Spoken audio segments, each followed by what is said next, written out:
ہم نے کل پڑھا تھا، رب کریم نے فرمایا نافرمانوں کے لیے جو اللہ رب کریم نے فرمائے وہ باتیں سب میں نے عرض کی ہیں۔ تو آج کی آیات کے اندر رب کریم نے فرمایا وہ تو نافرمانوں کی بات ہے، کچھ میرے اپنے بھی تو ہیں نا، کچھ مجھے منانے والے بھی تو ہیں نا، کچھ مجھے راضی کرنے والے بھی تو ہیں نا۔ رب کریم نے ارشاد جو متقی بن گیا، جو مجھ سے ڈر گیا، رب کریم نے فرمایا وہ کامیاب ہو گیا۔ تو ڈرنے سے مراد یہ نہیں ہے آپ نے دنیا کے کام چھوڑ دیے، ڈرنے سے مراد یہ نہیں ہے کہ سارا دن آپ تسبیح لے کے بیٹھے ہیں، ڈرنے سے مراد یہ نہیں ہے کہ بس آپ نے اپنی ٹانگیں اوپر کی ہیں سر نیچے کیے، نہیں۔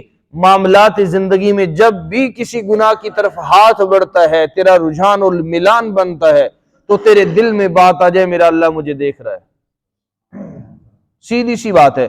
رب کریم نے ارشاد فرمایا ان للمتقین مفازا، متقی جو ہوں گے وہ کامیاب ہو جائیں گے، حدائق اعنابا، سبحان اللہ، ان کے لیے باغات ہوں گے اور انگور ہوں گے پکے ہوئے، تشتوں کے اندر رکھ کے انہیں پیش کیے جائیں گے۔ رب کریم نے فرمایا ان کے لیے حدائق، باغات ہوں گے، باغوں میں وہ ٹہل رہے ہوں گے، گھوم رہے ہوں گے، ان کے لیے انگور کے گوچھے لٹک رہے ہوں گے، وَقَوَاعِبَ أَتْرَابًا، واہ جی سبحان اللہ۔ رب احکم الحاکمین نے ارشاد فرمایا وَقَوَاعِبَ، فرماتے ہیں وہ خواتین، وہ عورتیں جو ہوں گی ہم عمر ہوں گی، نہ ان پہ کبھی بڑھاپا آئے گا، نہ ان کی چہروں پہ کبھی جھریاں پڑیں گی۔ جیسے فرماتے ہیں امام مالک رحمت اللہ علیہ بازار میں گزرے، بازار میں نکلے نا، وہاں پہ ایک باندی گزری جا رہی ہے، کسی بڑے آدمی کی باندی جو تھی نہیں وہ گزری جا رہی ہے، تو اس کے خدام، اس کے ملازم ارد گرد ہیں، کوئی پنکھا جھول رہا ہے، کسی نے اس کا وہ کپڑے اٹھائے ہوئے ہیں، کوئی ناز و نخروں سے آگے پیچھے ہٹو بچو کر رہا ہے۔ تو امام مالک رحمت اللہ علیہ نے روکا انہیں فرمایا مالک بیچتا ہے اسے؟ وہ بابے دی پھٹے ہوئے کپڑے دیکھ کے وہ مسکرانے لگے، انہوں نے صدائی اس عورت کے پیچھے تو بادشاہ نے آدھی بادشاہی لٹا دی، اس کے حسن کے پیچھے لگ کے، اس کے اوپر فریفتہ ہو کے بادشاہ نے پوری زندگی برباد کر دی، یہ بابا خرید لے گا۔ انہیں کہ بابے نو پھڑ لو، بادشاہ کے پاس لے کے چلتے ہیں۔ بابا کو پکڑ لیا گیا، بادشاہ کے پاس لے گئے۔ شام کو بادشاہ سے کہا کہ بادشاہ جی تمہاری جو باندی جس کے اوپر آپ نے پوری زندگی کی آدھی دولت لٹا دی، اتنی حسین لڑکی ہے کہ بابا اسے پوچھ رہا ہے وہ بیچ رہا ہے۔ بادشاہ نے کہا اسے پیش کیا جائے۔ پیش کیا گیا، بابا نے پوچھا، بابا جی سے پوچھا بادشاہ نے، بابا تیرے پتہ بھی ہے اس کی قیمت کتنی ہے، یہ اس عورت کے خرچے کتنے ہیں، اس کے نخرے کتنے ہیں، اس کے لوازمات کتنے ہیں، تو تیرے ذہن کے اندر اچھا بتا اس کی قیمت کتنی ہے؟ انہوں نے کہا میری نزدیک اس کی قیمت صرف 2 کلو کھجور ہے۔ اس نے کہا بابا تو نے اتنی تھوڑی جو قیمت جو ہے وہ کس طرح تعین کی ہے؟ اس کی تو قیمت ہی بہت ہے، بڑی نخرے والی عورت ہے، بڑی حسین ہے، اس کی چرچے آدھے ملک کے اندر ہیں۔ اس نے کہا اگر یہ چند دن کنگھی نہ کرے، اس کے سر میں جوئیں پڑ جائیں، برش نہ کرے، منہ سے بدبو آنی شروع ہو جائے، چند دن کی بات ہے، دیکھ لینا اس کی جوانی جب بڑھاپے میں تبدیل ہوگی اس کی جھریاں پڑ جائیں گی، یہ اس کا ماس لٹک جائے گا، لوگ نفرت کریں گے، یہ جوانی چند دن کی ہے، اس لیے میں نے اس کی 2 کلو کھجوریں قیمت لگائی ہے۔ اگر تو نے جوان لڑکی لینی ہے جو کبھی بوڑھا نہ ہوگی، اللہ سے لگا لے، اللہ تجھے جنت کی حور دے دیں گے۔ تو رب کریم نے فرمایا وَقَوَاعِبَ أَتْرَابًا، وہ قوائب جو بوڑھی نہ ہوں گی، بدبو نہ آئے گی، پانی پیئیں گی ان کی نسوں سے پانی بھی نظر آئے گا۔ یہ جو مذاق والی باتیں نہیں ہیں، انسان کی جبلت اور فطرت ہے۔ انسان کو اللہ رب کریم نے یہ نظام بنائے ہیں، تقریباً انسان کی زندگی 2 چیزوں کے پیچھے گھوم رہی ہے، ایک عورت اور دولت، ان 2 کے پیچھے اس کا محور بنا ہوا ہے، اس کے پیچھے گھوم رہا ہے، عورت کے پیچھے اور دولت کے پیچھے، اسی نظام کے اوپر اس نے آدھی اپنی زندگی گزار دی ہے۔ تو یہ مالک نے نظام بنایا، کوئی ولی اللہ بھی ہے اس کے اندر بھی اللہ نے شہوت رکھی ہے، یہ معاملات ہیں۔ نبی اکرم نے فرمایا اگر اپنی نگاہیں نیچی کرنی ہے، ایمان بچانے، نکاح کرو، نکاح نہیں کرنے تو روزے رکھو۔ جن کی بیویاں خواتین شادی ہوئی ہیں، شادی کے بعد ان کے جیون ساتھی بچھڑ گئے جوانی کے عالم میں، ان سے پوچھ کے دیکھو کیسی زندگی مسئلہ بنتا ہے، یا ان عورتوں سے پوچھے جن کے خاوند فوت ہو گئے۔ تو اس لیے یہ مذاق نہیں، اللہ نے ایک نظام بنایا ہوا ہے، جوڑے اللہ رب کریم نے فرمائے بنائے ہیں، انہی کے اندر اللہ نے تسکین رکھی ہے۔ میرے نبی نے فرمایا جسے وفادار و نیک بیوی مل جائے